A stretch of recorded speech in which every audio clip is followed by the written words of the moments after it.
Je vais donner la parole à mon ami Joachim Jorg, qui est professeur à Lisbonne, de l'Institut technique supérieur de Lisbonne, et qui est aussi éditeur en chef de Computer and Graphics. Si vous voulez bien. Joachim, tu m'entends? Oui. Merci. Tu peux partager ton écran. Et le sujet, donc, c'est un nouveau outil pour la dissection virtuelle en réalité augmentée, la reconstruction anatomique en réalité augmentée, un outil de reconstruction à partir des coupes anatomiques. Ok, merci pour l'introduction. C'est pas seulement mon travail ici. Merci à l'ordre précédent. Vous voyez mes diapos? Oui, il faut te mettre en plein écran, s'il te plaît. Tu peux te mettre en plein écran? Je suis en plein écran. Ah bah pardon, oui, bah c'est... Oui, c'est bon. Oui, c'est partagé, on voit l'écran. En fait, il est en version... Vous voyez mon écran? Oui, il est en version double. Ça fait rien, ça fait rien. Ça fait rien. C'est une version deux écrans côte à côte. Augmente un peu la taille de ton écran de gauche par la ligne du milieu, en partageant la ligne du milieu, en la mettant sur la droite. Okay. Pour qu'on ait un gros écran de gauche et un petit de droite. Ça ne nous gênera plus. Il est en version présentation. Sur la ligne de partager, voilà. Oui, là maintenant on n'a plus de partage d'écran là. Attendez, et ça, je pense que c'est bien l'écran. Voilà, merci beaucoup, c'est parfait, c'est en plein écran. Ok, pardonnez-moi. Bon, on y va. Alors, je veux vous partager l'utile ordinateur pour faire la dissection virtuelle à travers une reconstruction augmentée par réalité mixte. Bon, ok, je ne résiste pas à présenter aussi de peinture de l'école néerlandaise. C'est intéressant, c'est peut-être le plus ancien portrait qu'il y a au sujet de l'initiation.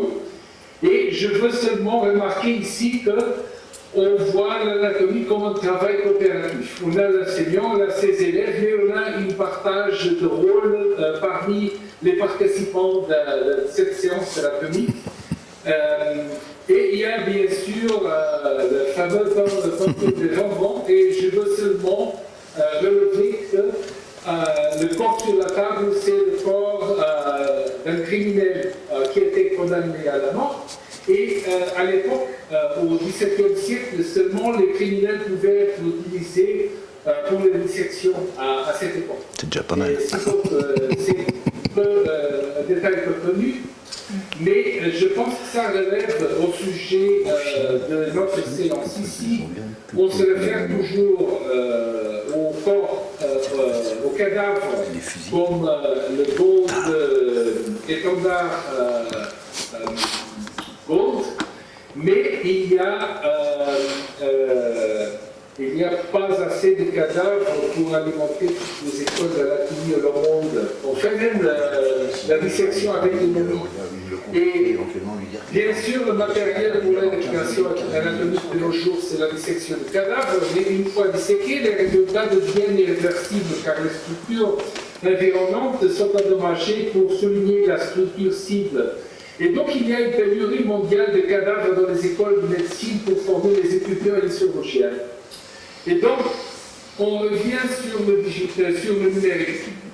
Les anatomistes et les étudiants s'appuient déjà dans une grande variété d'outils pour la reconstruction 3D à partir des coupes anatomiques, c'est-à-dire la reconstruction anatomique à partir en 3D. Et ces outils répondent à plusieurs objectifs: promouvoir de nouvelles méthodes pédagogiques, permettre une analyse statistique de la variabilité anatomique et soutenir la pratique clinique pour optimiser les décisions. Il convient de noter que les outils 3D sont un support complémentaire à la dissection en direct et pas leur remplacement. Néanmoins, les techniques d'imagerie avancées telles que le rendu de volume permettent de visualiser les structures anatomiques dans les moindres détails et comme Monsieur le mineur a déjà souligné dans sa présentation, on peut visualiser l'anatomie humaine à plusieurs échelles, et ça c'est vraiment un avantage du numérique. Et bien sûr, récemment, la réalité étendue, qui comprend la réalité augmentée, la réalité virtuelle et la réalité mixte, permet des visualisations interactives de manière très flexible et adaptée à la formation, à l'éducation et aux simulations. Et je veux vous présenter maintenant Anatomy Studio, une approche collaborative de table de dissection en réalité mixte, où un ou plusieurs anatomistes peuvent explorer un ensemble complet de données anatomiques et effectuer des reconstructions 3D manuelles. Et pourquoi réalité mixte? Parce qu'on a un mélange des données numériques rendues par l'ordinateur et des scènes réelles. Donc, les anatomistes peuvent se voir eux-mêmes leur corps et aussi des détails du numérique. On peut faire des digitalisations sur une tablette, on peut faire des esquisses avec une visualisation basée sur réalité mixte interactive. Même la vidéo, ça passe bien. Pour effectuer la Très bien, super. Ah oui, ça, je suis impressionné là. Anatomique grâce au dessin de contours sur des images données de coupe réelle. Et la métaphore principale que nous utilisons dans Anatomy Studio, c'est la table de dissection que vous voyez, un rendu, une illustration numérique sur cette petite vidéo. Et cette vidéo peut visualiser comment on peut naviguer sur des coupes virtuelles, coupes réelles. Et corriger les erreurs du contourage. On peut faire des annotations, des équipes confronté au 3D direct. Pour faire de la digitalisation des structures anatomiques d'une façon là il y a une erreur. interactive et plus important, collaborative. Donc il y a lieu pour plusieurs personnes qui ont un point de vue 3D synthétique propre à chacun d'eux et de aussi visualiser le plan de travail, la table de dissection virtuelle au même temps. Et c'est important pour nous et c'est bien le côté central de notre travail. Donc simplement un diagramme conceptuel sur l'architecture informatique distribuée dans l'Anatomy Studio. Plusieurs personnes peuvent utiliser des lunettes à réalité augmentée que vous voyez dessinées d'une façon conceptuelle dans ce diagramme. Donc on appelle ça en anglais Mixed Reality Headsets et aussi utiliser des tablettes qui sont dessinées ici en vert pour fonctionner, qui sont basées sur Windows et les casques Meta 2. Nous avons choisi ce type de casque dû au champ de vue qui est plutôt bien plus grand que, c'est-à-dire des lunettes plus connues comme soit les HoloLens de Microsoft ou Magic Leap. Donc l'ensemble de données qui est composé de 12 gigaoctets d'images de résolution, ainsi que les contours existants déjà tracés, sont stockés dans un serveur web qui est accessible par tous les appareils de la section et, je veux même vous dire, pour les utilisateurs, usagers qui sont dans des places lointaines dans d'autres continents. Et voilà. On peut faire une navigation par tranche, une navigation rapide dans la région pour effectuer une sélection rapide d'une tranche dans une région du corps. Comme vous avez vu, on peut faire ça avec des gestes en mouvement en l'air. Et on peut faire aussi une sélection précise des tranches. Donc, l'adoption du numérique ne vient pas incombrer la précision. On peut vraiment être aussi précis qu'on veut. La très petite épaisseur de chaque tranche, et aussi en répondant le présentateur auparavant, M. le mineur, on est seulement limité par la précision des dispositifs de saisie. On peut faire vraiment de la manipulation des objets en plein vol, ce qu'on dit neither manipulation, mais c'est un peu difficile de faire une sélection précise, mais on peut saisir des tranches de coupe avec une bonne précision avec des tablettes. Et après, on fait le traçage du contour pour offrir une expérience naturelle qu'il y a des modes de dessin qui font l'émulation de dessin sur papier avec un stylo. Notre programme avec Unistudio offre aux anatomistes une tablette et un stylet. Pour faciliter le processus de traçage, l'image peut être agrandie, réduite et même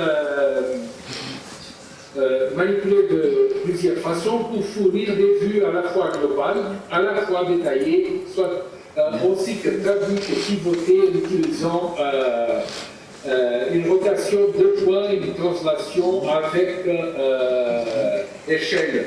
Donc on peut manipuler les images en 2D d'une façon qui soit la plus confortable, toujours en retenant la visualisation 3D commune de la table d'anatomie.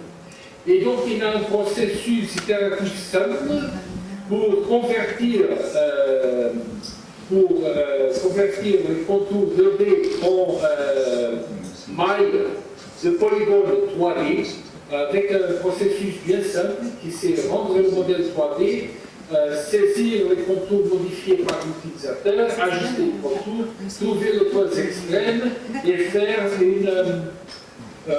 et refaire le maille de polygone pour obtenir une surface 3D qui puisse être visualisable. Je vous épargne les détails ajoutés au repérer des points dans les contours qui sont adjacents. Il suffit de dire qu'on peut aboutir à des surfaces d'une façon très simple, tout en combinant avec une combinaison de tranches et de contours qui sont digitalisés sur les tablettes. Et vous voyez quelques exemples ici où on voit soit les contours et soit aussi les surfaces rendues 3D avec fausse illumination et faux couleurs. Et voici quelques exemples de cette structure anatomique qui sont reconstruites d'une façon collaborative. Bien sûr, comme nous avons déjà dit au début, nous avons besoin de matériel, sauf que dans ce cas, nous utilisons du matériel numérique. Et pour évaluer si Anatomy Studio peut être utilisé comme moyen de permettre la collaboration et d'aider au processus de construction anatomique 3D, nous avons mené une étude auprès des utilisateurs avec des anatomistes expérimentés et des professionnels médicaux. Ce que vous voyez ici, c'est une tranche du corps féminin du projet Visible Korean Project. Et notre système permet 5 types différents d'interactions fondamentales, c'est-à-dire des interactions basées en tablette, de preview de réalité mixte, l'exploration en réalité mixte que vous pouvez peut-être voir dans les slides. Je veux appeler, commander votre attention pour la numéro C. C'est là l'avantage, la grande avantage de la réalité mixte, c'est que les personnes peuvent manipuler et visualiser la scène avec leur corps, ça ouvre leur tête, et ça permet d'obtenir des perspectives qui sont vraiment inaccessibles en tant qu'une anatomie réelle, parce qu'il n'y a pas d'encombrage autour de la table. On peut aussi manipuler son point de vue d'une façon soit commune, soit indépendante des autres personnes qui participent à la séance de dissection virtuelle. On peut faire une interaction en réalité mixte. Vous voyez les personnes qui sont au table B, le 4e, en train faire des mouvements et des gestes qui sont reconnus par les systèmes. Et finalement, il y a les interactions et la collaboration. On a fait une section d'évaluation avec 2 écrans optiques transparents montés sur la tête, Beta 2, que vous voyez maintenant dans cette figure. Chacune des lunettes à réalité mixte était reliée à un ordinateur avec une carte graphique dédiée pour raison de performance. Et chaque participant était équipé d'une tablette Asus T100HA basée sur Windows avec un écran tactile de 10 pouces et inspiré à Jog Pro qui permettait de faire des esquisses sur la surface de tablette. Et vous voyez maintenant le participant en train de mener une séance collaborative. Oui, j'ai vu, vous pouvez mon collègue. voir les lunettes réalité mixte, une caméra qui peut faire saisir les gestes et la perception des membres des mains des personnes qui sont aussi enregistrées. Vous voyez ici que chaque personne a son tablette et accès de visualisation 2D et il voit aussi un modèle commun 3D. Un processus d'étalonnage a été effectué pour permettre à chaque casque de localiser les objets virtuels dans l'espace commun. Et on a demandé aux participants d'effectuer une formation, une tâche de test basée sur la reconstruction de différentes structures anatomiques à l'aide de croquis. Dans la tâche d'entraînement à solo, chaque utilisateur devrait reconstruire la tête fémorale gauche ou droite, respectivement. Ensuite, afin d'utiliser une structure similaire à celle sélectionnée pour la tâche d'entraînement, la tâche de test a consisté en la reconstruction 3D de l'humérus, comme vous pourrez regarder dans la figure ci-jointe, et le long du bras ou de la patte avant qui va de l'épaule au coude. Et pour les participants, nous avons effectué des tests d'utilisabilité et évalué notre prototype avec 10 participants, dont une femme et 9 hommes. Parmi les professionnels, un était radiologue, 4 médecins, dont 3 spécialistes, un médecin généraliste et 2 chirurgiens. Tous ceux ont été recrutés lors d'un congrès international sur la anatomie numérique. La majorité était familiarisée avec les appareils à écran tactile, mais 70% déclaraient n'avoir aucune expérience préalable sur la technologie de réalité augmentée à transparence optique. 5 participants déclaraient d'avoir effectué des dissections virtuelles, dont 4 quotidiennement. La figure ci-jointe montre un diagramme alluvial qui met en évidence les caractéristiques importantes de l'utilisateur, soulignées par la couleur et le regroupement des nœuds. Je n'ai pas assez de temps pour aller dans les détails, mais pour l'expérience, pour les résultats et le temps total utilisé dans chaque session, le pourcentage général des modes d'interaction était saisi. Et on peut voir que dans les sections de digitalisation, de numérisation, la plupart du temps, c'est passé à interagir avec la tablette. Bien sûr. Et seulement 30% à 50% du temps sont passés en réalité mixte. Et une fraction moins importante du temps, c'est-à-dire aux environs de 10 à 20%, là on avait rattrapé un peu, on en a passé un aux peu de retard. soit On prolongera un peu. A, soit l'usage B. Je veux seulement dire que votre système peut supporter jusqu'à 6 usagers et c'est seulement limité par la capacité des ordinateurs disponibles, du serveur web et bien sûr du nombre de lunettes réalité mixte disponibles. Le résultat, c'est que les usagers sont agréés que l'utilisation de réalité mixte est utile, que les opérations sont adéquées au but. C'était facile à utiliser, et les opérations, les commandes, c'était facile soit à comprendre, soit à se souvenir après. Et on a demandé pour 4 opérations basiques, comme le kiss et contour, les opérations d'échelle, rotation, Translation. panning, c'est-à-dire de Translation. de faire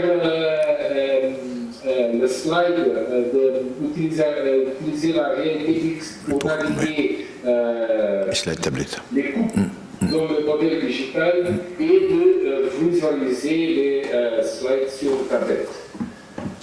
Notre réalisation suggère que la réalité mixte combinée avec des données numériques peut être une approche viable pour surmonter les problèmes de digitalisation et reconstruction 3D. Nos résultats montrent que la dissection virtuelle collaborative est possible en prenant en charge de tablettes et le potentiel d'évoluer vers des collaborateurs plus simultanés. Les usagers, les utilisateurs qui peuvent choisir la tranche à suivre simultanément contribuent aussi à atténuer la charge de travail de reconstruction. Donc, les conclusions. On a présenté une nouvelle approche collaborative en réalité mixte à la dissection anatomique qui supporte les interactions au vol, des surfaces interactives pour reconstruire et explorer un cadavre virtuel. Et les études des utilisateurs avec des anatomistes professionnels permettaient de conclure que c'est facile d'accéder au clip de cryosection et d'éviter modifier des contours, introduire et modifier des contours. Les anatomistes peuvent accéder à la cryosection et notre approche encourage les collaborations étroitement liées à la discussion de groupe. Comme travail futur, on va vraiment atténuer la charge de travail dans la tâche de segmentation. On veut améliorer la segmentation par des méthodes cinéautomatiques. C'est le plus important. Utilisant soit des snakes et que c'est un travail que nous avons déjà fait il y a quelques années. On peut améliorer la reconnaissance des gestes et des animations 3D et aussi la perspective. On a aussi obtenu des financements du gouvernement brésilien, du gouvernement portugais et du gouvernement français. Et bien sûr, ce travail s'est encadré dans la UNESCO Share of Digital Anatomy, la chaire UNESCO d'anatomie numérique. Et bien sûr, je suis ouvert à des questions. Merci pour votre attention. Merci beaucoup Joachim sur cette très belle réalisation et très belle. Il est convenu d'appeler ça la dissection anatomique assistée par ordinateur. C'est un mode de dissection qui utilise l'ordinateur et qui peut également aller jusqu'à des choses microscopiques. C'est-à-dire si on a des coupes d'embryons ou des petites coupes, on peut parfaitement reconstruire des objets de 10 microns de diamètre avec cette technique. How have you used this with medical students, and how many students can use this technology practically in a given situation? Thank you for your question, Anne. The question is, how do we use this technology with medical students? Yeah. And how can we do this in practice? En français, c'est comment tu peux utiliser cette technologie avec des étudiants de médecine dans des contextes pratiques. Pour l'enseignement, oui. The answer is easy. We are just limited by the number of mixed reality glasses that you can use on a given context. And we did the students that we could find in this digital anatomy congress, they were seemingly excited about this, and they could see other perspectives that I could not demonstrate here. Namely, they said, why should we be constrained to just a common perspective when all of us can see a different 3D visualization? C'est-à-dire en français que les étudiants ont prévu notre programme ils ont bien aimé l'usager d'utiliser le système et ils ont même décerné d'autres hypothèses de travail, c'est-à-dire plutôt qu'avoir simplement une perspective 3D commune, on peut aussi offrir des perspectives 3D individuelles pour faire la visualisation à des plusieurs échelles. Monsieur le mineur avait déjà discuté dans sa très intéressante présentation auparavant. I hope I've answered your question, Anne. Une autre question au professeur Jorg? Moi, j'avais juste un petit commentaire, Joachim, c'est que cette technique a un double intérêt. D'abord, on produit des modèles 3D qui sont des modèles pour l'enseignement, pour l'interaction et pour apprendre l'anatomie, mais surtout quand on manipule cette technique, on apprend manuellement à contourer sur des coupes anatomiques et à reconstruire le modèle à partir des coupes. Je pense que c'est une des meilleures techniques pour apprendre l'anatomie humaine, et nous faisons beaucoup cette technique-là, pas avec Visual Studio, mais avec d'autres techniques, et les étudiants disent vraiment que c'est une façon formidable d'apprendre l'anatomie, c'est-à-dire ça rentre dans leur cerveau l'anatomie 2D qu'ils vont contourer et ils vont modéliser eux-mêmes et créer un modèle 3D eux-mêmes à partir de l'identification des structures 2D. Et ça, c'est une façon pour apprendre l'anatomie, pour apprendre le volume de l'anatomie qui est extraordinaire.